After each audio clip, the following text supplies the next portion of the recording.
नमस्कार, prime news देख रहे हैं आप और आपके साथ मैं हूं अब्दुल समद इसरार। हरियाणा डायरी में आप सभी का स्वागत है।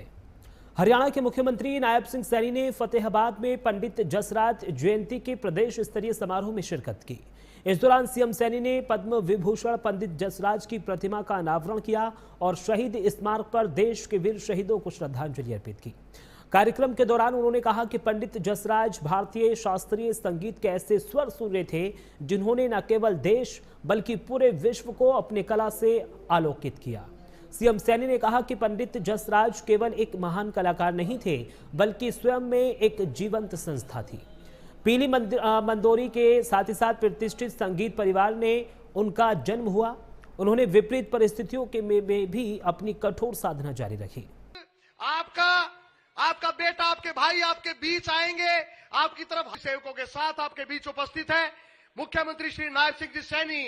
मैं रहूं पंडित जसराज अमर रहे। साथियों, आज का दिन भारतीय शास्त्रीय संगीत के इतिहास का एक स्वर्णिम ये अध्याय है। साथियों, आज हम उस स्वर सूर्य की 96वीं जयंती के उपलक्ष्य पर आज हम यहाँ एकत्र हुए हैं, जिसने हरियाणा की इस पीली मंदोरी की माटी की महक को 7 समुंदर पार तक पहुंचाने का काम पंडित जसराज जी ने किया है। आज मैं इस मंच से उस महान आत्मा को मैं नमन करता हूं और मैं उस कोख को और उस पावन माटी को मैं प्रणाम करता हूं जिसने संसार को एक ऐसा अनमोल रतन देने का काम किया है। साथियों, यह एक सुखद संयोग है कि आज हम पंडित जसराज जी की जयंती के साथ साथ पंडित जसराज कल्चर फाउंडेशन की ये 4थी वर्षगांठ भी हम सब मना रहे हैं।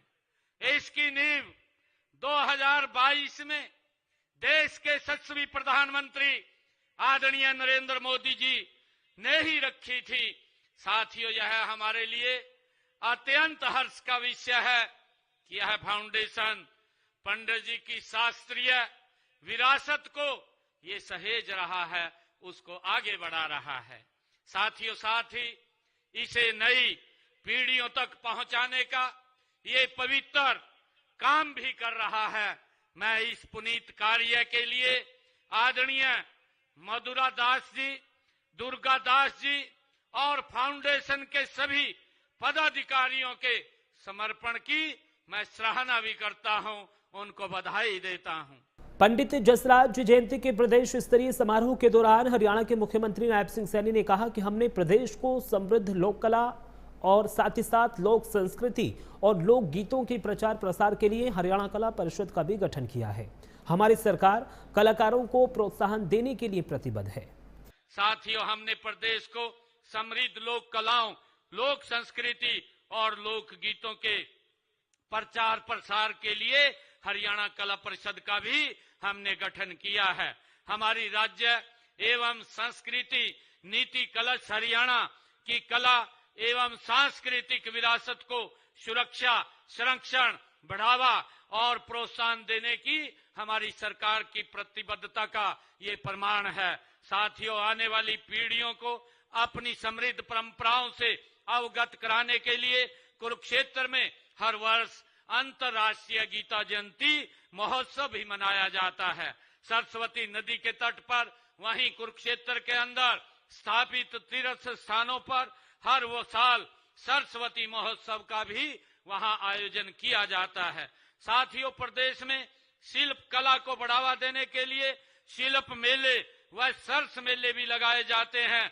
अभी 2 रोज पहले हमने सूरजकुंड में अंतर्राष्ट्रीय शिल्प मेले का देश के महामहिम उपराष्ट्रपति महोदय जी ने उसका शुभारंभ किया है।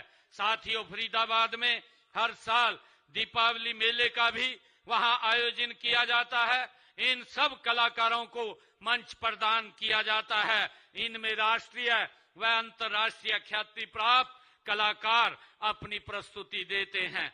साथियों, हरियाणा की ये गौरवशाली संस्कृति और लोक कलाओं को बढ़ावा देने के लिए हर साल सांग उत्सव का आयोजन भी यहाँ किया जाता है।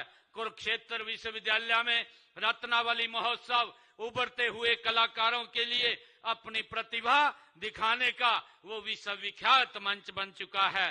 प्रदेश में खंड व जिला स्तर पर सांस्कृतिक कार्यक्रम आयोजित किए जाते हैं। साथियों, हरियाणा अपने सांप्रदायिक सद्भाव, भाईचारे व सौहार्द के लिए विशेष रूप से जाना जाता है।